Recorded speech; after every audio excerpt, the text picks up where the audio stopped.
फरीसी और रवायात। मुकद्दस मरकस की अंजील उसका 7 बाब 1-23 आयात तक।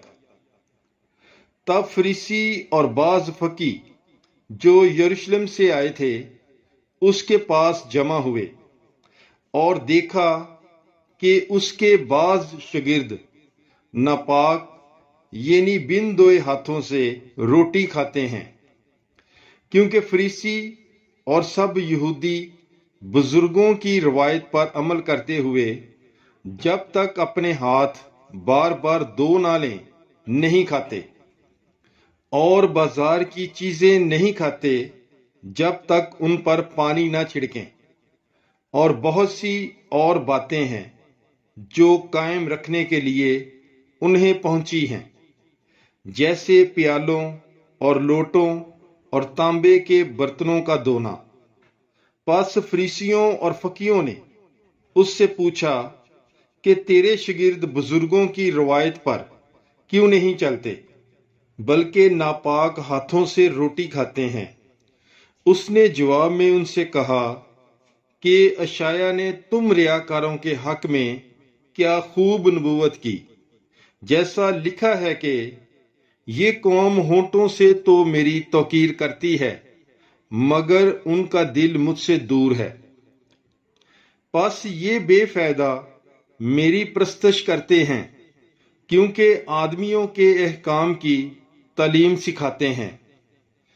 क्योंकि तुम खुदा का हुक्म अदूल करते हुए आदमियों की रवायत को कायम रखते हो। और उसने उनसे कहा, तुम अपनी रवायत को जारी रखने के लिए खुदा का हुक्म बिल्कुल रद्द करते हो, क्योंकि मूसा ने कहा, तू अपने बाप और अपनी माँ की इज्जत कर, और जो कोई बाप या माँ को बुरा कहे वो जरूर मारा जाए।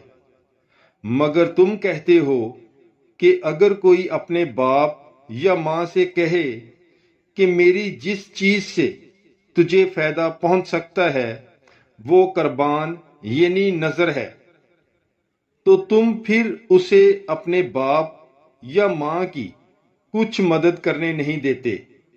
यूं तुम अपनी रवायत को जारी रखते हुए खुदा के कलाम को बातिल कर देते हो, और ऐसे ही बथेरे काम तुम करते हो। और फिर हजूम को पास बुलाकर उनसे कहा कि तुम सब मेरी सुनो और समझो। कोई चीज बाहर से आदमी में दाखिल होकर उसे नापाक नहीं कर सकती, मगर जो चीजें आदमी में से निकलती हैं वही उसे नापाक करती हैं। जिसके सुनने के कान हो वो सुन ले।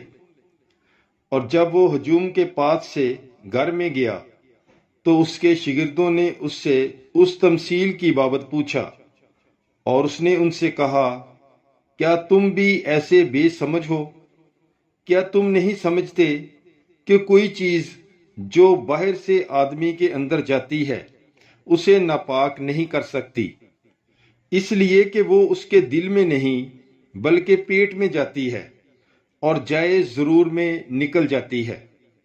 यूं सब खाने की चीजें पाक ठहरा कर उसने फिर कहा, जो कुछ इंसान में से निकलता है वही इंसान को नापाक करता है, क्योंकि अंदर से यानी इंसान के दिल से बुरे इरादे निकलते हैं, यानी हरामकारियां, चोरियां, खूनरेजियां, जनाकारियां, लालच, बदियां, मकर, शहवत परस्ती, बदनजरी, कुफर गोई, नखूत, हमाकत। ये सब अंदरूनी बुराइयां निकलकर इंसान को नापाक करती हैं। पाकलाम के पढ़े और सुने जाने पर खुदावंद की बरकत हो। खुदा का शुक्र हो। God bless you. Bible is life.